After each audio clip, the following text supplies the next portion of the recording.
So I think let's have a look on the workflow in depth, that everyone gets a feel on the GUI and how the workflow looks. We have prepared a little model for everyone to look at, and I would like to give Namratha the chance to show how the workflow look in real life. Thanks, Thomas. So everyone got a brief idea about how Sherlock looks like, or what are the capability of Sherlock.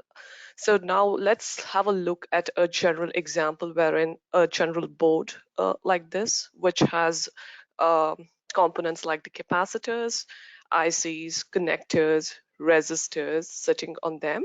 Let's say that this PCB is sitting inside a helicopter, and what this PCB would see in its different stages of life cycle would be like, for example, let's say there is a temperature cycling due to environmental changes. So there will be a temperature cycling on the board itself. And when the helicopter is landing, there might be shock impulses. And also when the propellers are rotating, there will be vibrational loads happening, affecting this PCB. So in this example, we've considered a couple of analysis, such as the solar fatigue analysis, which is due to the temperature cycling, and mechanical shock and random vibration analysis, which are due to the mechanical loads. So even before jumping on to the example itself, let me quickly show how the GUI looks like. And how quickly we can import the ECAD inside Sherlock. So this is how the Sherlock GUI would look like. And the most common type of import for an ECAD, as mentioned, is ODB, but of course, Sherlock would also import different types of other ECAD data, such as Eagle, GenCAD, etc. But ODB would be very compatible and easy because it just brings in everything in one mouse button click. As you have observed, it populated every copper layers, and all the components sitting inside it has populated inside Sherlock now. So as mentioned before, Sherlock has many built-in libraries for laminates, materials, solder, packages. So packages is the one which we are more important because it has so many different types of packages within itself, so that we can properly represent each and every type of component that is sitting on your board, which includes all as well as the lead modeling and a different package size, materials, and everything. So once the ECAD data is in, we can quickly look into the stack up and change the laminate materials used if it's not a generic FR4. So it also has different libraries for the laminates as well. So we'll just quickly see how we can assign a package for a particular component, which we have imported in.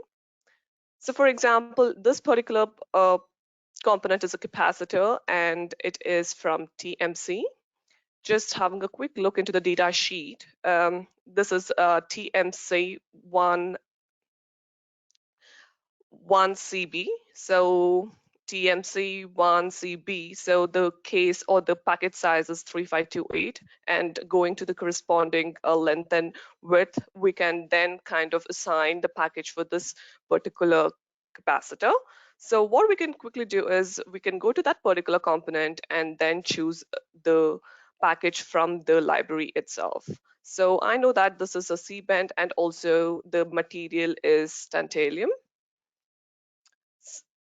It's a tantalum chip capacitor. So we could quickly go there, and for the fact I know it's a 3.5 millimeter in size, and then choose the tantalum capacitor.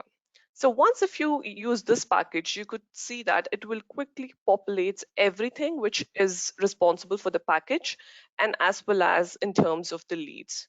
So this is what the Sherlock is powerful because it has so many components, like from the manufacturers, which has already been included in the library.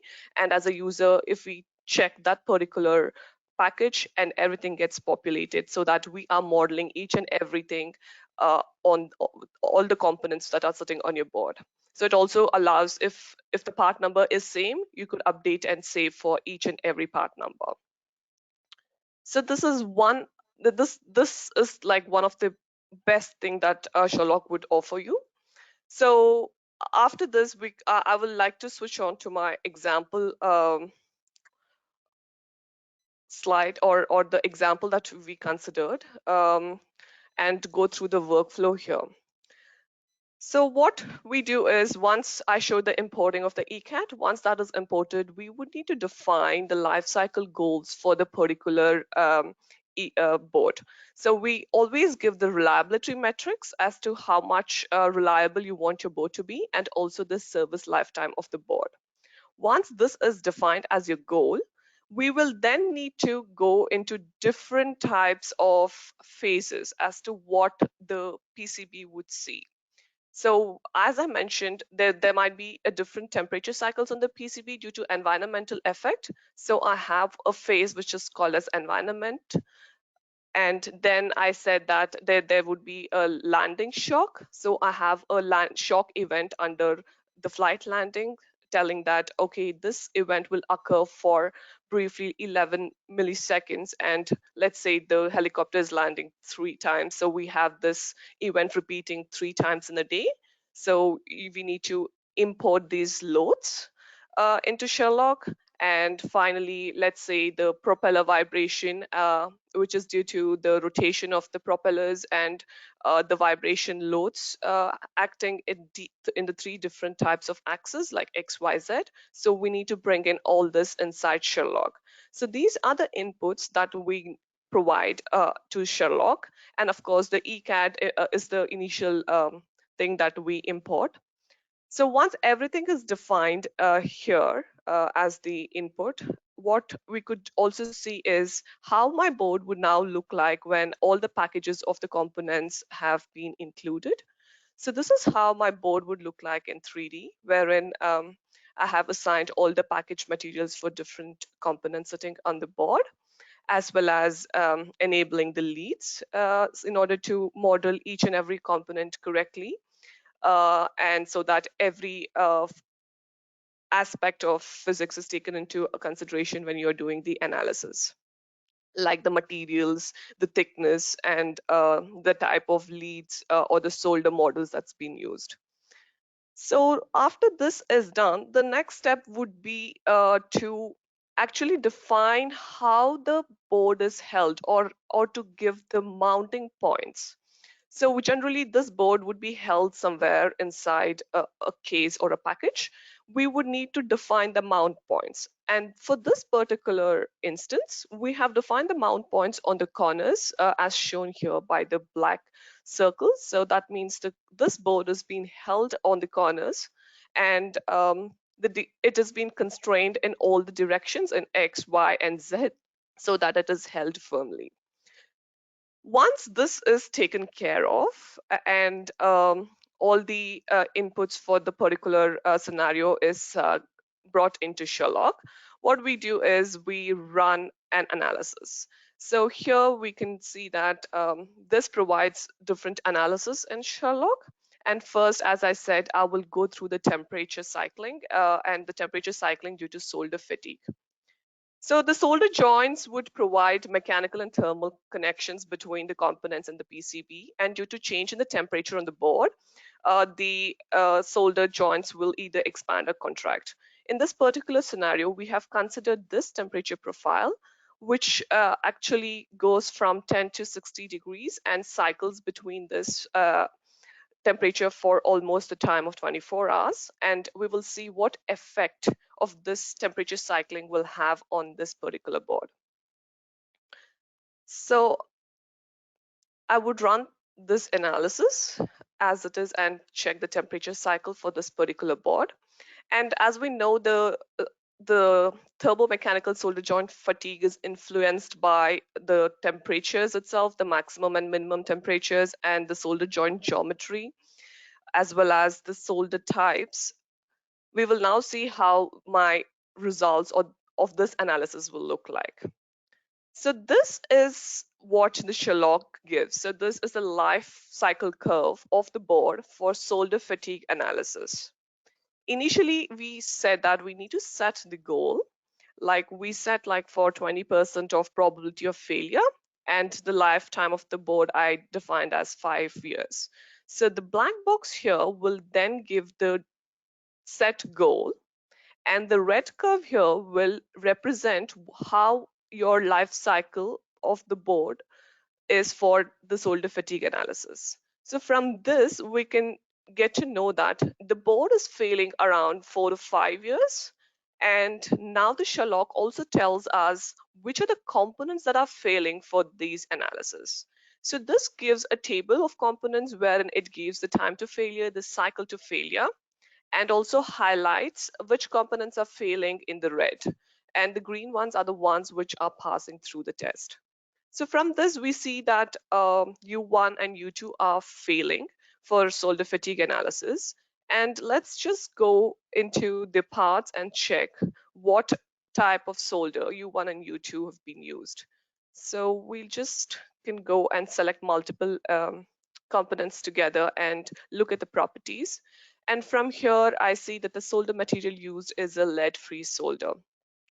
I will kind of change it to like tin lead and see if this change in the solder material would really affect my life curve predictions. So I have made the changes and I would rerun the analysis again. This one is a quick one and it doesn't take much time. And now let's see how the results would change. Wow, clearly you could see that U1 and U2 are now past the analysis, and it says that it will not fail for this particular analysis only by changing the type of the solder material. And similarly, you can now see the life prediction curve for the solder fatigue analysis, which stays below the desired goal, which means that my board will pass through the solder fatigue analysis and my components will function as predicted for the lifetime of 5 years with 20% of probability of failure reliability.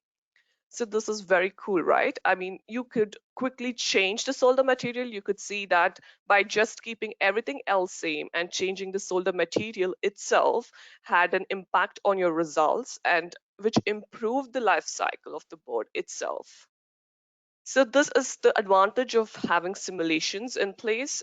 You could quickly change and check, as well as you could also see if you could change the different type of a manufacturer who gives you a different other packaging types, if that will have an effect too, or changing the thickness of your laminates, or changing the type of the laminates used would have an effect on your life cycle predictions. So moving forward, after the solder fatigue, let's look at how the shock analysis, or like the mechanical loads, would have an effect for the life cycle prediction of this board. So as I said, we have this particular shock pulse, which will be acting like for 11 millisecond briefly. So the shock is an impulsive response. And I have already run the results for this analysis. And let's look at the mechanical shock results. So here, firstly, yes, the board is failing within the first year, and there are a number of components which are failing for this particular shock load. And now you can get to know from the table, and also get to know the maximum strain on the component itself, and as well as it also gives what's the maximum stress and strain each leads would have for that particular component. So that's what it does. And what I would like to show you is that you could relate to it by looking at the strain on the layers of the PCB. Like for example, if you look at the strain due to shock analysis, Sherlock gives both 2D and 3D layer views for the FEA analysis component, FEA results. So for example, in this particular case, you could clearly see that the strain is higher in the middle area and towards the corner. And of course, my Sherlock is telling that my boards are failing. And if we have a quick look at why the board is failing and which are the components are failing due to this particular shock spectrum, you could see that it clearly says U3 is failing. Sorry, I can keep it here. So U3 is failing, U16 is failing, U15 is failing, and U9 and U10 are also failing. So this means that all those components which are lying here are on the highest strain regions, and that is why the reliability of these components are less, and that's why the board is failing for my mechanical shock analysis. So this is how we can correlate between the tabular column of the components that are failing and looking at the strain results. So from this strain results, obviously the displacements are calculated, and from this you could see that the board would bend in the center because it's been constrained on the corners, and the components which are sitting here are highly critical because they are going to fail for this particular load that has been assumed. So this is how we can get different types of results in Sherlock. Like you could get the FEA results, which contains the strain and displacement. This has been then converted into the life cycle predictions and also tells us which components are failing, and which will also calculate the time to failure and the cycles to failure, also giving how much each and every lead has the strain on that particular shock profile. So the next type of analysis that we will look into it is the random vibration. As I said that we expect the propeller to be rotating, and because of which the PCB would experience a type of random vibration, and this is the profile. And this one is like from 810 mil standard profile. And this has been acting on all the three directions like X, Y, and Z. So the load direction. So the Sherlock also gives us to provide how the directions are, how the loads have been assigned, and the load directions. So all these loads get applied to the mount point that has been defined on your PCB. So once this is done, again, we could see the random vibration results. So here the results tells me that it will fail even quickly than the mechanical shock. So that's been indicated by this red curve. And also it gives the components that are failing, and you could see what would be the life cycle prediction for each component, uh, and also look at the stress and strain and the cycles to fail. In this particular scenario, let's see how it will look on the 3D.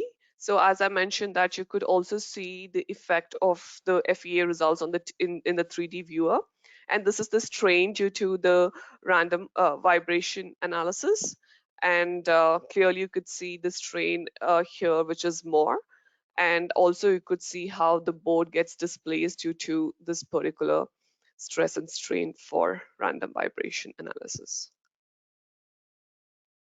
We have a similar type of a profile wherein the components which are sitting here are more critical and the board is bending towards the center.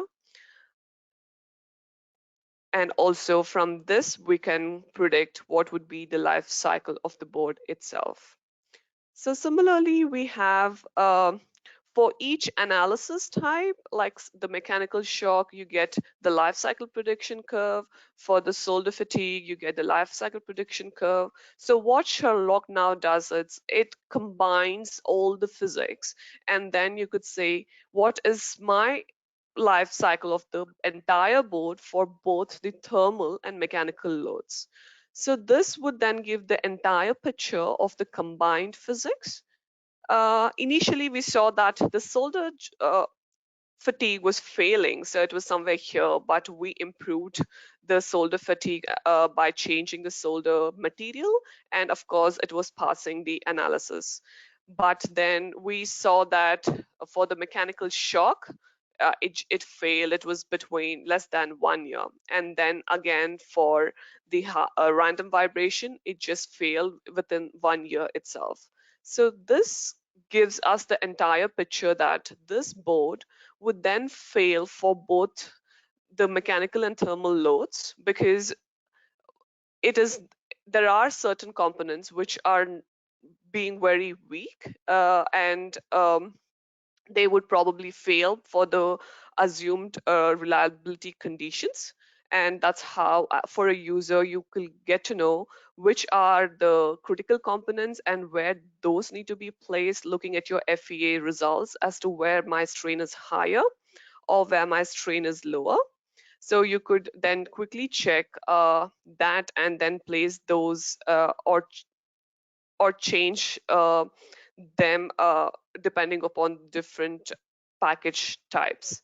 So Sherlock's allows you to quickly run through the analysis by changing different component package types or also different solder material types. So that's an advantage that Sherlock can provide you for the users. So this was briefly what I would wanted to say. And I think now I will hand over to Thomas.